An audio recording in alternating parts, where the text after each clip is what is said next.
오늘 일기 먼저 읽어드리겠습니다. 작은 고행들, 양팔을 쭉 뻗치고 하느님 자비를 비는 5단 기도를 바친다. 토요일에는 양팔을 쭉 뻗치고 묵지기도 5단을 바친다. 때로는 땅바닥에 엎드려서 기도를 바친다. 목요일에는 1시간 동안 성신화를 한다. 금요일에는 임종하는 죄인들을 위해서 좀 더 큰 희생을 한다. 고독한 마음의 친구이신 예수님, 주님은 저희 피난처이십니다. 주님은 저희 평화이십니다. 주님은 저의 구원이십니다. 제가 발버둥 칠 때, 의혹의 바다에 빠져 있을 때 주님은 저희 평온함이십니다. 주님은 저희 삶의 길을 비춰주는 밝은 빗줄기이십니다. 고독한 영혼에게는 주님이 모든 것이십니다. 주님은 영혼이 침묵할 때에도 그 영혼을 잘 아십니다. 주님은 우리의 약함을 알고 계십니다. 주님은 훌륭한 의사처럼 전문가로서 우리의 고통을 들어주면서 우리를 위로해 주시고 치유해 주십니다. 로스폰트 주교님이 종신서약 서원 예절 중에 하신 말씀, 이 촛불을 받으십시오. 이 촛불은 하늘나라의 빛과 불타는 사랑의 표지입니다. 반지를 주실 때 나는 당신을 지극히 높으신 아버지 아들 예수 그리스도와 혼인시킵니다. 그분께서 당신을 순결하게 지켜주시기를 기원합니다. 이 반지를 동정녀들의 정배이신 그리스도와 맺는 영원한 계약의 표지로 받으십시오. 이 반지는 당신에게 믿음의 반지 그리고 성령의 표지가 되어줄 것입니다. 이 반지로 인하여 당신은 그리스도의 신부라고 불릴 것이며 당신이 그분을 충실히 섬기면 영원한 왕관을 받을 것입니다. 예수님, 저는 당신께 의탁합니다. 바다와 같은 주님의 자비에 의탁합니다. 주님은 저에게 어머니이십니다. 올해 1933년은 나에게는 특별히 성대하고 신성한 해다. 주님의 순환을 기념하는 이 희년에 나는 종신서원을 했다. 하나님께서 더욱 기뻐하시는 희생이 되도록 하기 위해서 나는 나의 희생을 특별한 방법으로 십자가에 못 박히신 예수님의 희생에 합치시켰다. 나는 모든 것을 예수님과 함께 예수님을 통하여 예수님 안에서 한다. 종신서원을 한 후에 나는 5월 한 달 동안 내내 크라쿠프에 그냥 머물렀는데 그 이유는 내가 라파카로 가야 하는지 빌런도로 가야 하는지 결정되지 않았기 때문이었다. 한 번은 총장 수녀가 나에게 물었다. 수녀님 어디로든지 갈 준비를 하지 않고 왜 여기에 이렇게 조용히 앉아만 있습니까? 나는 대답했다. 저는 순수한 하나님의 뜻만을 행하고 싶습니다. 경례하는 총장님, 저는 당신이 저를 어느 곳으로 보내시든지 그곳에 저를 위한 하나님의 순수한 뜻, 제 뜻이 섞여 들어가지 않은 온전한 하나님의 뜻이 있는 것으로 알겠습니다. 이 말에 총장 수녀는 아주 좋습니다 라고 대답했다. 그 다음 날 그는 나를 불러서 말했다. 수녀님, 당신은 순수한 하나님의 뜻만을 원한다고 했습니다. 좋습니다. 그러면 수녀님은 빌런도로 갈 것입니다. 나는 그에게 감사를 드리고 떠나라는 명령을 받을 날을 기다렸다. 어떻든 나의 마음은 일종의 기쁨과 두려움을 동시에 느꼈다. 나는 하나님께서 그곳에 나를 위한 큰 은총을 준비하고 계신 것 같이 느꼈다. 그러나 보통 준비하고 계신다고 느꼈다. 나는 5월 27일까지 크라쿠프에 머물렀다. 아직 고정적으로 부여받은 일이 없었기 때문에 적은 일을 거들었다. 이런 식으로 한 달 동안 내내 혼자 일하면서 예수의 식의 피정에 참여할 수 있었다. 공동체 휴식 시간에 참석은 했지만 그래도 나는 예수의 방식으로 피정을 할 수 있었다. 이 기간 동안에 나는 하느님으로부터 많은 빛을 받았다. 종신서원을 한 지 4일째 되는 날이었다. 나는 1시간 동안의 성시간을 하려고 노력하는 중이었다. 그날은 그달의 첫 목요일이었다. 내가 경당 안으로 들어가자 즉시 하느님이 현존히 나를 감쌌다. 나는 주님께서 내게 가까이 계시다는 것을 특별히 뚜렷하게 의식했다. 잠시 후에 나는 온몸이 온통 상처투성이신 주님을 보았다. 그리고 주님께서 말씀하셨다. 보아라, 네가 누구와 결혼했는지. 나는 이 말씀의 뜻을 이해했다. 그래서 주님께 말씀드렸다. 예수님, 저는 이렇게 고통으로 부수시고 상처받으신 주님의 모습을 배울 때 왕좌에 앉으신 주님을 배울 때보다 더욱더 주님을 사랑합니다. 예수님께서 물으셨다. 어째서냐? 나는 대답했다. 크게 위험을 갖추신 모습은 자꾸 아무것도 아닌 저를 두려워 떨게 만듭니다. 그러나 주님의 상처는 저를 주님의 성심에로 가까이 이끌어주고 저에 대한 주님의 사랑을 이야기해 줍니다. 이런 대화가 있은 다음에는 침묵이 흐른다. 나는 그분의 거룩한 상처들을 뚫어지게 바라보면서 그분과 함께 고통받는 것이 행복하다고 느꼈다. 나는 고통을 받으면서도 고통스럽지 않았다. 왜냐하면 나는 그분의 사랑의 깊이를 알게 되어 행복을 느꼈기 때문이다. 한 시간이 1분처럼 빨리 지나갔다. 나는 어느 누구도 비판하지 말아야 한다. 남들을 너그럽게 보아주고 나 자신은 엄격하게 보아야 한다. 나는 모든 것을 하나님께 의탁해야 하고 나 자신의 눈으로 내가 어떤 존재인지 지극히 비천하고 아무것도 아니라는 것을 깨닫고 인정해야 한다.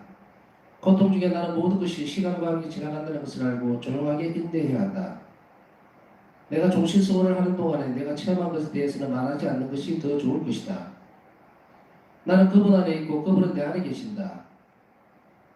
로스폰트 주교님이 내 손가락에 반지를 끼워주실 때에 하나님께서 나의 존재를 온통하게 들으셨다. 말로는 그 순간을 표현할 수 없기 때문에 나는 그냥 침묵을 지키겠다. 종신성원 이후 하나님과 나의 관계는 그 전 어느 때보다도 더 친밀하게 되었다. 나는 스스로가 하나님을 사랑한다는 것과 그분이 나를 사랑하신다는 것을 생생하게 느낀다. 하나님을 한번 체험한 이후 나의 영혼은 그분 없이는 살 수가 없게 되었다. 제대의 발치에서 내 영혼이 지독한 메마름 속에 보내는 한 시간이 이 세상의 즐거움 속에서 지내는 100년보다도 나에게는 더 즐겁다. 세상의 여왕이 되는 것보다는 수녀원의 낮은 자리에서 천한 일을 하는 일꾼이 되는 것이 내게는 더 좋다. 나는 내가 할 수 있는 어떤 선행도 사람들이 보지 못하도록 감추겠다. 그래서 하나님 자신만이 내가 받을 보상이 되도록 할 것이다. 나는 잔디 속에 감추어진 작은 바이올렛 꽃이 되겠다. 바이올렛 꽃은 자기를 밟던 발에 상처를 주지 않고 그 향기를 퍼뜨리고 자신을 완전히 잊어버린 채로 자기를 발로 밟는 사람을 기쁘게 해주기 위해서 노력한다. 인간 본성으로는 이런 일을 하기가 무척 어렵다. 그러나 하나님의 은총이 도와주신다. 예수님 저 자신의 비천함의 10년을 전부 저에게 보여주신 큰 은혜에 대해 감사드립니다. 저는 참으로 보잘것없는 존재이며 만일 주님의 거룩한 은총이 저를 잡아주시지 않으면 저는 한순간에 다시 하잘것없는 존재로 돌아갈 것이라는 것을 알고 있습니다. 그렇기 때문에 제 심장이 뛸 때마다 나의 하나님, 저는 제게 대한 주님의 크신 자비에 대해서 주님께 감사드립니다. 내일 나는 빌런으로 떠난다. 오늘 나는 안드라시 신부님께 고해 성사를 보러 갔었다. 이 사제는 하늘의 영으로 가득한 분으로 내 묶여있던 날개를 풀어주어서 하늘 높이 날 수 있게 해주었다. 그분은 내게 모든 것을 재확인해 주었고 하나님의 섭리를 믿으라고 말해주었다. 확신을 가지고 용감하게 앞으로 나가십시오. 그 고해 성사를 본 뒤에 특별한 하나님 능력이 나에게 내렸다. 신부님, 내가 하나님의 은총에 충실해야 한다고 강조하면서 말했다. 만일 앞으로도 수녀님이 계속 지금과 같은 단순함을 가지고 순명하시면 아무런 태도 있지 않을 것입니다. 하나님께 확신을 가지고 의탁하십시오. 수녀님은 바른 길을 가고 있고 선하신 손 하나님의 손 안에 있습니다. 그날 저녁 나는 경당에 조금 더 오래 머물렀다. 나는 어느 영혼에 대해 주님께 말씀드렸다. 그분의 선하심의 용기를 얻어서 나는 말씀드렸다. 예수님, 주님은 저의 영감을 이해하는 이 사지를 주셨다가 이제는 또 그분을 저에게서 빼앗아가십니다. 제가 이제 이 빌런노에서 어떻게 해야 합니까? 그곳에는 내가 아는 사람이 하나도 없고 거짓말 사투리도 저에게는 낯선 것입니다. 주님께서 내게 말씀하셨다. 두려워하지 마라. 나는 너를 혼자 내버려 두지 않겠다. 내 영혼은 주님께서 안드라시 신부를 통해서 내게 내려주신 모든 은총에 감사하는 기도 속으로 빠져들어갔다. 갑자기 나는 일전에 환시 중에 제대와 고해시 사이에 서 있는 사진을 보았던 것과 어느 날이고 내가 그분을 보게 되리라고 믿었던 것을 기억해냈다. 그리고 그때 들었던 말씀도 생생하게 되살아났다. 네가 이 지상에서 나의 뜻을 성취하도록 그가 너를 도와줄 것이다. 1933년 5월 27일 오늘 나는 빌런으로 떠난다. 나는 밖으로 나와 정원과 수련소로 너를 바라보았다. 나의 시선이 수련소에 이르렀을 때 갑자기 눈물이 내 뺨을 적셨다. 나는 주님께서 내게 내려주신 모든 축복과 은총들이 떠올랐다.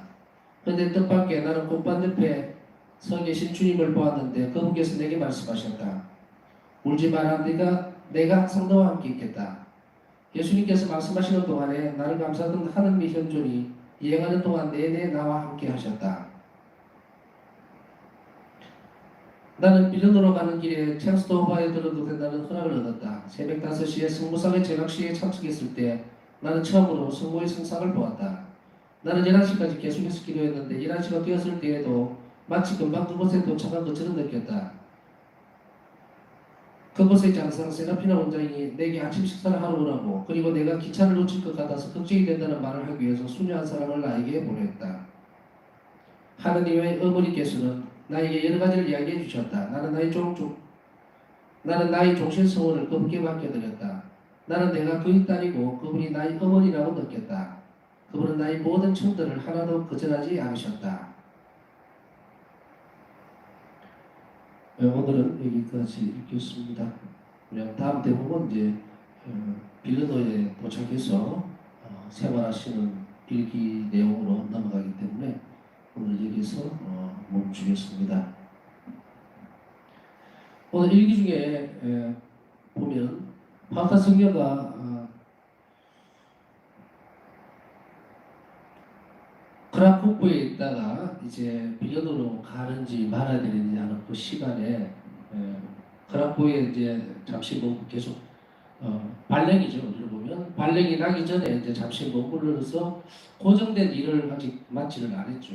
그냥 소인주로 떠나질 않았기 때문에 그래서 적은 일을 거두면서 한 달 내내 혼자 일하고 그런데 그 시간 중에 예수 회식의 피징에 참여할 수 있었다 이렇게 표현을 하고 있습니다.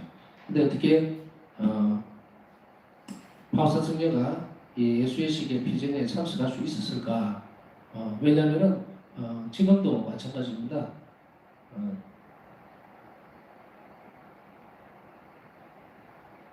자비의 성모 수녀회의 영성 수련을 담당하고 있는 것이 예수회입니다.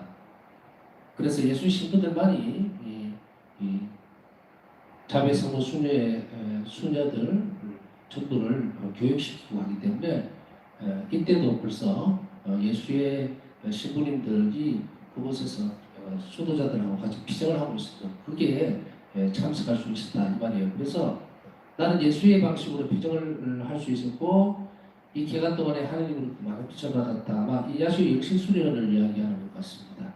이야수의 영신수련에 대해서는 다음에도 혹시 기회가 되면 그 부분에 전문가는 아니지만 제가 그래도 대충 어떻게 한다 하는 기초적인 것은 알고 있으니까 그걸 얘기할 기회가 있으면 좋겠습니다만은 그런 기회가 없으면은 또 그런 기회를 주님께서 주시겠죠.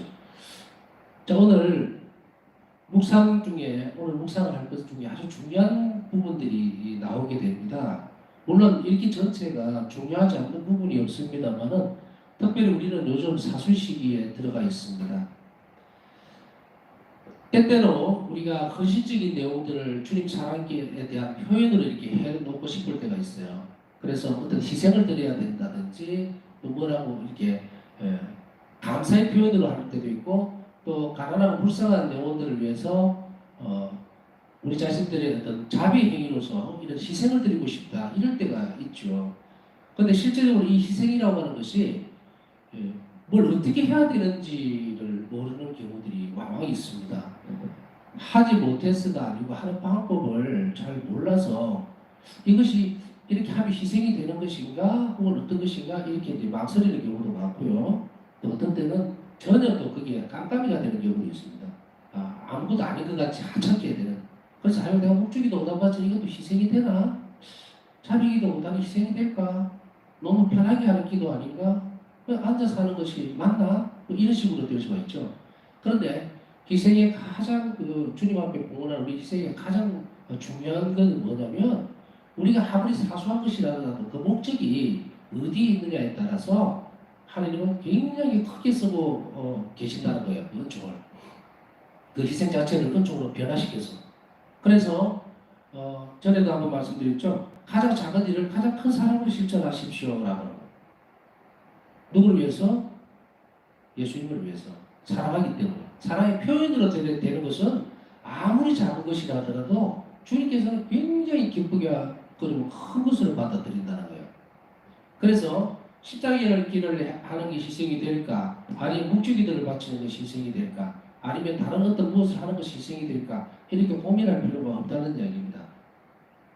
누구를 위해서 또 무엇 때문에라는 것만 정확하게 인식을 하면 되죠. 하나님을 사랑하기 때문에 이 기도를 불쌍한 사람들, 이렇게 목적이죠. 그 대상을 위해서 자기 행위를 실천해야 한다면 아무리 작은 것이라 하더라도 큰 희생이 될 수가 있습니다. 수도생활의 역사를 보면 많은 수도자들이 고행의 어떤 한 방식으로 바울사 성녀에게 일기에도 지난번에 나왔어요. 그 고목이라든지 허리띠에 이런 뭐라고 표현할까요? 이게 철조망 같은 그런 철사 같은 걸 감아서 이 허리를 꽉 조읍니다. 조으면은 얼마나 아프겠어요. 움직일 때마다. 이런 형태는 이제 고복의 옷은 아니죠. 고복은 옷입니다. 옷에도 막 가시 같은 걸 해서 입기도 하고 속 네이 같은 거를 그렇게 해서 입기도 하고 그렇게 함으로 인해서 막 피가 나고 이러죠.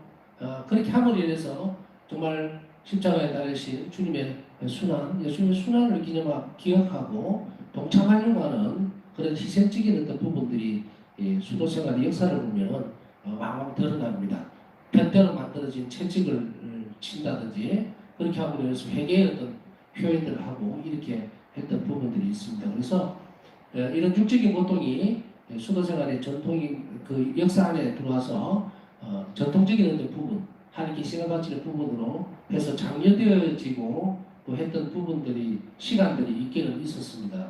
오랫동안 있었죠. 그러나 이제 제2차 바티칸 공회 이후에 이런 그 수도 생활에 있어서 고행의 태도가 이런 외적인 것으로 얽매여서는 안 된다 해서 우리 육신이 부활할 육신이고 하나님의 사랑을 받는 육체이기 때문에 이렇게 하는 방법보다는 이제 다른 희생적인 방법들, 고행들을 권장을 하게 됩니다. 왜 이렇게 이제 이 부분들을 얘기를 하고 있냐면 아주 중요한 대목이에요. 이제 사수식에 들어오면 아까 말씀드렸듯이 고행을 하고 싶고 또 주님께 이런 고통의 순환, 예수님의 순환에 우리 고통을 합치시키고 싶은데 대부분 드러나는 어떤 것들이 뭐냐면 이제 어떤 아픔이 있을 때 그걸 참아낸다든지 아니면 육적으로 어떤 병이 있을 때 그 고통을 감내하려고 한다든지 또 혹은 어떤 다른 부분들 자기가 좋아하는 음식들 그걸 절제함으로 인해서 그걸 예수님께 봉헌한다든지 고통에 순환에 합치시키려고 한다든지 다 좋습니다. 좋지만 그러나 아까 말씀드린 기본적인 원칙은 바뀌면은 아무 가치가 없어지게 됩니다.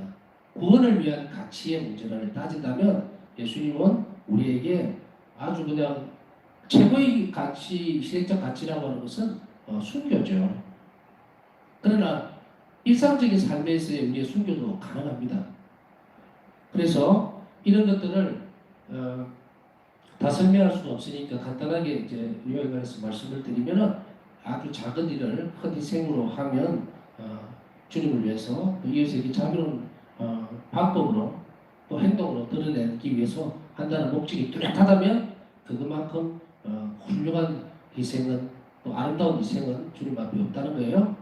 그래서 이런 희생들이 바로 예수님의 순환과 연결되어지고 그 순환에 봉헌되어질 때에 그 가치가 우리가 표현할 수 없을 만큼 크다는 것을 알아들어야 합니다.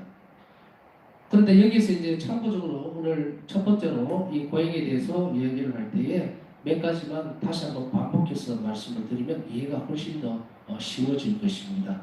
그리고 우리가 무엇을 해드려야 될 것입니다. 다시 얘기하면 영혼 구원을 위해서 이런 희생적인 태도를 어떤 걸 선택해서 할 것인가 여기에 대한 부분들을 그대로 나와 있으니까 그대로 한 번 더 읽어드릴게요. 양팔을 쭉 뻗치고 하나님 자비를 비는 5단 기도 한 자비 5단 기도를 양팔을 이렇게 뻗친 상태에서 바치는 것. 그 다음에 토요일에는 양팔을 쭉 뻗치고 묵주기도 5단을 바치는 것. 때로는 땅바닥에 엎드려서 기도를 바치는 것. 땅바닥에 엎드린다고 하는 것은 뭐 주무시라는 게 아니고 자칫하면 엎드려서 기도하다가 자버릴 수도 있어요. 그러니까 함부로 해서는 안 된다고 저는 생각이 됩니다. 엎드려서 기도한다는 것은 이제 뭐냐면 완전히 숙명의 의미 그리고 겸손의 의미예요. 그래서 바닥하고 가장 가깝죠. 땅에 내 얼굴이 가장 사람의 신체 부분에 있어서 제일 중요한 건 머리입니다. 이 머리가 제일 위에 있죠. 그래서 이 머리가 바로 땅바닥에 납작하게 붙는다는 것은 주님 앞에 겸손함을 표현한 방법입니다. 그래서 사제서 금식 때라든지 수도 서원할 때라든지 이런 데 다 엎드리죠. 그래서 바로 이걸 하나의 고행으로 본 겁니다. 왜냐하면 겸손한 마음으로 드러나는 것이기 때문에 그 엎드리는 부분 편한 자세인데 뭐가 고행이냐 할 수 있지만 그게 아니라 내적인 태도를 이야기하는 거예요. 정말로 우리 자신의 비천함과 그리고 하나님 없이는 살 수 없음을 고백해내는 그 동작 그 안에 있는 그 태도를 얘기를 하는 것입니다. 그 다음에 목요일에는 1시간 동안 성시간을 한다는 것. 성시가 또 고행입니다. 1시간 동안 일하는 시간을 하나님께 봉헌하는 것이기 때문에 그것은 뭐 여유있게 노는 거 아니잖아요. 그렇기 때문에 이 또한 고행의 한 방법이 될 수가 있습니다. 그 다음에 금요일에는 임종하는 죄인들을 위해서 좀 더 큰 희생을 한다. 여기서 조금 더 큰 희생을 한다는 의미는 뭐 확실하게 드러나지는 않습니다. 그러나 우리가 이런 방법을 권유를 더 한다면은 뭐 어떤 꼭 금요일이어야 될 필요는 없겠죠. 본인이 정해놓기 나름입니다.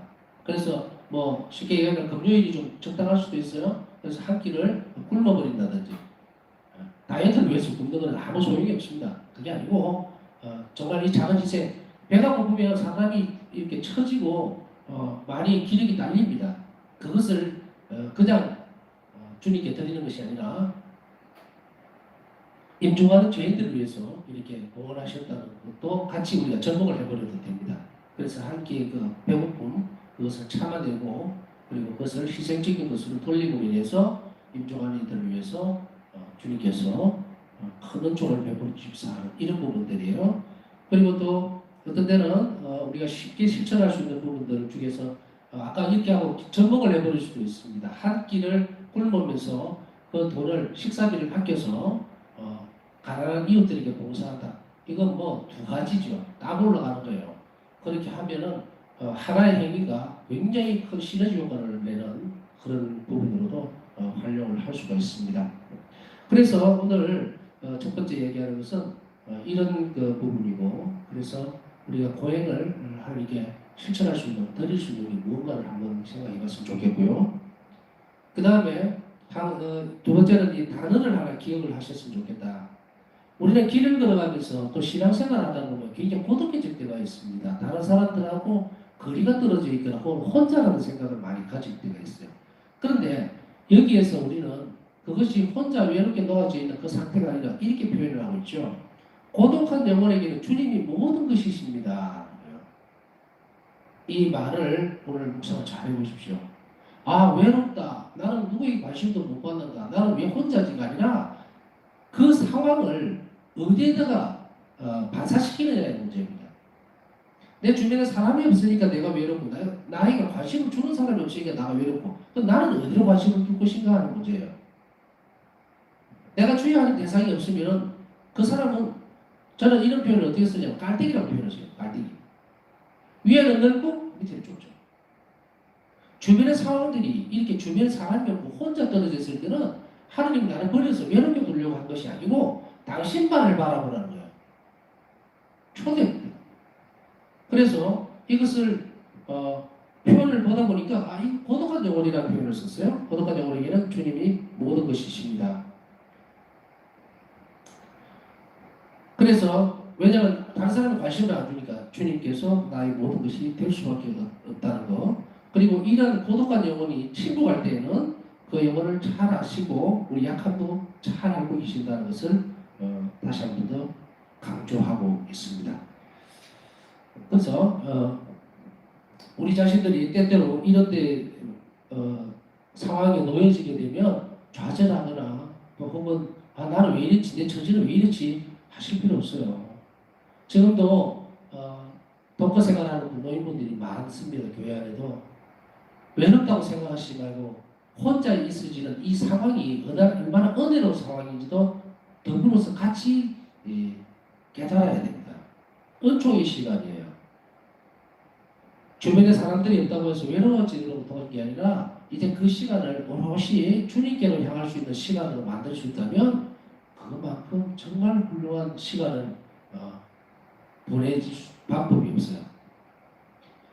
옛날에 수도생활에 보면 초세기 교회에서 언수생활이라고 해서 혼자서 주변에 사람이 많아요. 근데 스스로 포기하고 사막으로 들어가서 혼자 헌돈 생활을 하면서 주님만을 바라보려고 하고 왜 떠났을까요? 주변에 사람이 있으면 아무래도 방해가 되니까 떠난 거죠. 오늘날에 이것이 혼자 있다는 하는 사실 자체가 불행한 일이 아닙니다. 왜 사랑을 받으려고만 하니까 그래요. 내가 사랑을 주는 주체가 되어버리면 절대로 외롭지 않습니다. 많은 이들의 행복, 그걸 오늘 다 들출 필요는 없을 거예요. 두 번째는 이 부분들을 한번 잘 오늘 묵상해 보십시오. 사람은 적극적이어야 합니다.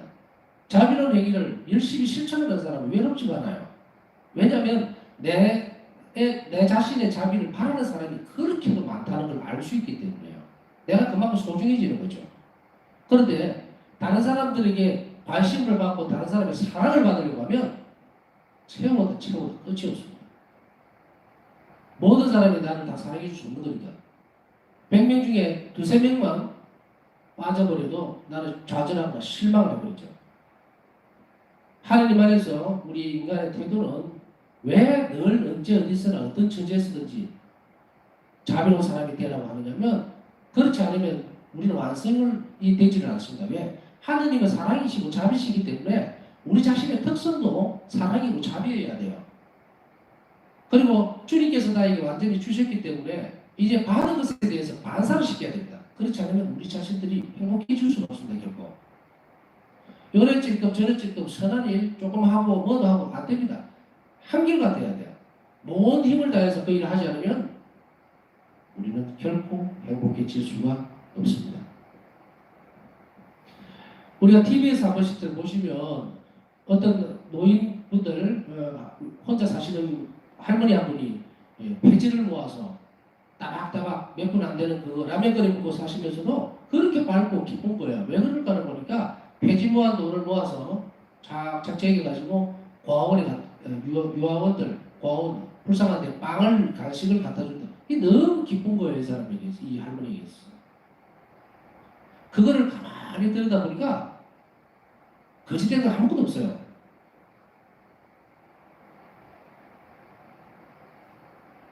그 다음에 세 번째 우리가 하나 더 묵상하고 싶은 것은요. 어쩌면 이 시간에 이 부분 정말 저도 많은 생각을 하게 만듭니다. 나 자신의 눈으로는 내가 어떤 존재인지 지극히 비천하고 아무것도 아니라는 것을 깨닫고 인정해야만 한다. 이게 첫 대목이고, 고통 중에 나는 모든 것이 시간과 함께 지나간다는 것을 알고 조용하게 인내해야 한다. 이 두 가지예요. 어쩌면 바우스다 성녀의 영성의 바닥에 첫 출발은 자신의 비천함이라고 하는 사실을 깨닫는 데 있었다는 것을 누구도 의심하지 않습니다. 바우스다 성녀는 완전히 바닥을 쳤어요. 시초에 영성생활 수녀원에 들어와서 수련기를 지낼 때 하느님의 자비에 대해서 알면 알게 될수록 당신 자신이 얼마나 비천한 존재인가를 알게 된 거예요. 위대하심에 비추어서 봤기 때문에 자신의 존재가 얼마나 비천한지를 알게 된다. 이 말은 역설적으로 얘기하면 도대체 나를 위해서 저분이 왜 목숨을 바치셨나? 이 세상 어느 누구도 그렇게 하지 않는데 내 부모도 내 형제도 내가 사랑하는 사람도 나 때문에 대신 저렇게까지 비참하게 목숨을 내놓지 않는데 저분은 도대체 누구신가? 여기에서 바우스다 성녀는 점진적으로 당신 자신의 은총의 길을 만들어가기 시작, 쌓아간다고 해야 되겠죠. 그래서 이게 자신의 비천함을 아무것도 아니라는 것을 잘 깨닫고 인정해야 합니다. 이게 이제 겸손한 태도라고 할 수 있겠죠. 그 다음에 고통 중에 정말 아무리 큰 고통이라 하더라도 지나갑니다. 시간이 흐르면 견뎌낼 수 있는 은총을 하나님께 청해야 합니다. 그래서 조용하게 인내하면서 하나님께 도와주시도록 청하는 것. 이 부분하고 다른 그 밑에 부분 하고를 말씀을 연결을 지으면 이렇게 됩니다. 조용하게 인내해야 한다. 인간 본성으로는 이런 일을 하기가 무척 어렵다. 그러나 하나님의 은총이 도와주신다. 하나님의 은총을 힘입어서 우리는 이런 것들을, 그러나 우선 순서는 잡아야 되겠죠. 우리가 전에 말씀드렸듯이 겸손한 영혼에게만 은총이 흐른다고 그랬습니다. 그러면 이 겸손한 영혼은 어떤 영혼입니까? 자신의 비천함에 대해서 깊이 통찰할 수 있는 사람이겠죠. 그런 사람은 고통 중에서도 인내롭게 잘 견뎌낼 수 있고 그 영혼은 하나님의 은총을 충분히 잘 받아들일 수 있는 상태가 된다. 이렇게 연결이 되어지겠습니다. 오늘 몇 가지 한 세 가지 정도 말씀을 드렸는데 그 중에서 다 성찰을 하셔도 되고 묵상을 하셔도 되고 그 중에 한 개만 오늘 마음에 드는 걸 골라서 주님께 은총을 청해도 되고 전에도 말씀드렸지만 오늘 이 시간이 전부가 아니라는 거 꼭 기억하십시오. 내일 또 묵상해야 되고요. 그 다음날도 묵상해야 되고 저는 묵상의 고리만 이렇게 약간 제시를 하는 것뿐입니다. 바사 성령의 일기에서 많은 힘을 얻고 우리가 좌절하지 않고 다시 일어설 수 있는 그런 기회로 만들어서 우리가 이 묵상을 계속 이어가야 됩니다. 그렇기 때문에 밤낮 없이 이것은 계속되어야 할 작업이 아닌가 싶습니다. 오늘 다 결론을 내리려고 하지 말고요. 그냥 이런 상황들에 대해서 내 영혼을 잘 비추어 주십사 하고 주님께 청하는 시간 만들었으면 좋겠습니다.